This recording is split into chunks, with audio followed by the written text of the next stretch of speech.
Premier প্রোতে যদি আপনি বাংলা লিখতে যান সেক্ষেত্রে আপনাকে মোটামুটি ৩ ধরনের সমস্যায় পড়তে হতে পারে। প্রথমত হলো আপনি বাংলা টাইপ করছেন কিন্তু সেখানে ইংরেজি ফন্ট শো করছে।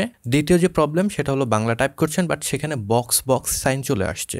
তৃতীয়ত যেটা হতে পারে আপনি বাংলা টাইপ করছেন কিন্তু আপনার ওয়ার্ডগুলো একসাথে থাকছে না। আপনার একার কিংবা আকার এই জিনিসগুলো কিন্তু যেখানে দিচ্ছেন সেখানে না গিয়ে পরবর্তী লেটারের সাথে যুক্ত হয়ে যাচ্ছে, আপনার ওয়ার্ডগুলো ভেঙে যাচ্ছে। লাস্টলি সেটা হলো আপনি পুরোপুরি সুন্দরভাবে বাংলা লিখতে পারছেন। তো আপনি কিভাবে প্রিমিয়ার প্রোতে সুন্দরভাবে বাংলা লিখতে পারবেন মোটামুটি আজকে আমরা সেটার সলিউশন দেবো। স্পেশালি আজকে আমি আপনাদেরকে দেখাবো অভ্র ব্যবহার করে কিভাবে আপনারা এই কাজটা করতে পারবেন। আপনারা যদি বিজয় ব্যবহার করেন সিমিলার ওয়েতে এই জিনিসটা করতে পারবেন, বাট আজকের ভিডিওর জন্য আমরা অভ্র ব্যবহার করব। প্রথম যে সমস্যা এটার সমাধান আমরা প্রথমে করে নিই। তো এটা যদি আমরা দেখি, ফন্টটা সিলেক্ট করা আছে হিন্দ শিলিগুড়ি এবং এই ফন্টটা হলো একটা ইউনিকোড ফন্ট।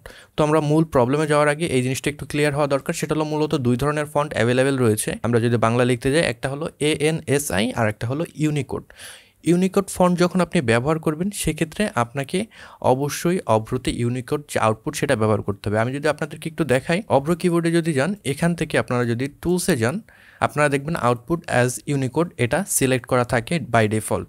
আপনারা যদি কোনো ANSI ফন্ট ইউজ করতে চান যেরকম সুতনু কিংবা আপনারা যদি অন্যান্য যে ধরনের ANSI ফন্ট আছে সেগুলো যদি ইউজ করতে চান সেক্ষেত্রে আউটপুট অ্যাজ ANSI এই অপশনটা আপনাদেরকে অবশ্যই সিলেক্ট করতে হবে। তো যখনই আপনারা দেখবেন আপনারা বাংলা লিখছেন সেখানে ইংরেজি চলে আসছে তখন বুঝতে হবে আপনাদের যে প্রবলেমটা হচ্ছে মূলত আপনি ফন্ট সিলেক্ট করে রেখেছেন ইউনিকোড বাট আপনি কিবোর্ডের যে আউটপুট সেটা ANSI মোডে দিচ্ছেন। প্রথম আমাদের যে প্রবলেম সেটা সলভ।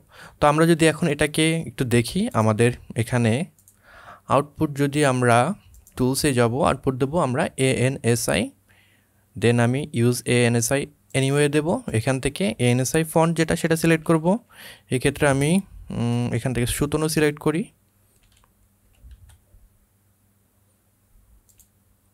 এবার যদি দেখেন এটা বাংলা কিন্তু রূপান্তরিত হয়ে গেল, আমাদের ইংরেজি ওয়ার্ডটা বাংলায় রূপান্তরিত হয়ে গেল কারণ আমরা পারফেক্ট ফন্টের সাথে পারফেক্ট আউটপুট যুক্ত করেছি। প্রথম প্রবলেম আমাদের সলভ। এবার দ্বিতীয়টা লক্ষ্য করা যাক, এখানে আমাদের বক্স টাইপের লেখা একটা আমরা পাচ্ছি। এখানে কি প্রবলেম, আমরা টেক্সটটা সিলেক্ট করব। এখানে দেখেন আমাদের ANSI একটা ফন্ট সিলেক্ট করা রয়েছে কিন্তু সম্ভবত এখানে আমাদের যে আউটপুট সেটা আমরা ইউনিকোডে আউটপুট দিয়েছি, এর জন্য এই প্রবলেমটা হয়েছে। আমরা যদি এখানে যাই দেন আমরা অভ্র থেকে আমাদের যে টুলস এখান থেকে আউটপুট ANSI সিলেক্ট করা আছে, আমরা এবার যদি একটু লিখি এখানে বাংলা, তাহলে দেখতে পাচ্ছেন আমাদের ক্লিয়ারলি আমরা বাংলা লিখতে পারছি।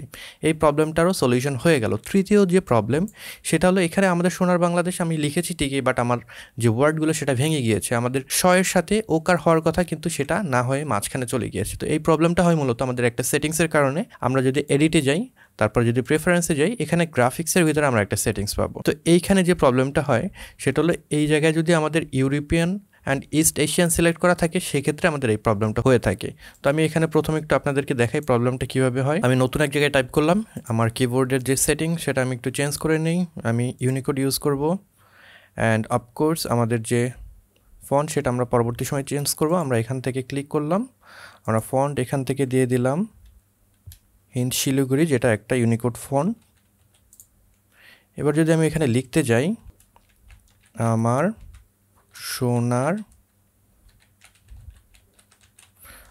সোনার বাংলাদেশ আমি লিখলাম ঠিকই বাট প্রবলেমটা কি হলো দেখেন, আমার সোনার বাংলাদেশ লিখলাম, আমার শয়ের সাথে যে ওকার সেটা কিন্তু ভেঙে গেল। বাংলাদেশের আমরা দয়ের সাথে যে একার সেটা কিন্তু ভেঙে শয়ের সাথে চলে গিয়েছে। তো এই প্রবলেমটা হয় আমরা যদি এই সেটিংসটা এখানে ঠিক না থাকে। তো আমাদের যেটা করতে হবে খুব সিম্পল একটা সলিউশন, প্রেফারেন্স থেকে চলে যেতে হবে গ্রাফিক্সে এবং এখান থেকে আমাদের যে south Asian and middle eastern যে অপশন এটা সিলেক্ট করে দেবো। দেন আমরা যদি ওকে দিই, নতুন করে লিখতে হবে। এটার ভিতরে যদি আমরা লিখি আবার প্রবলেমটা হতে পারে, এর জন্য আমরা নতুন করে লিখব আমার সোনার।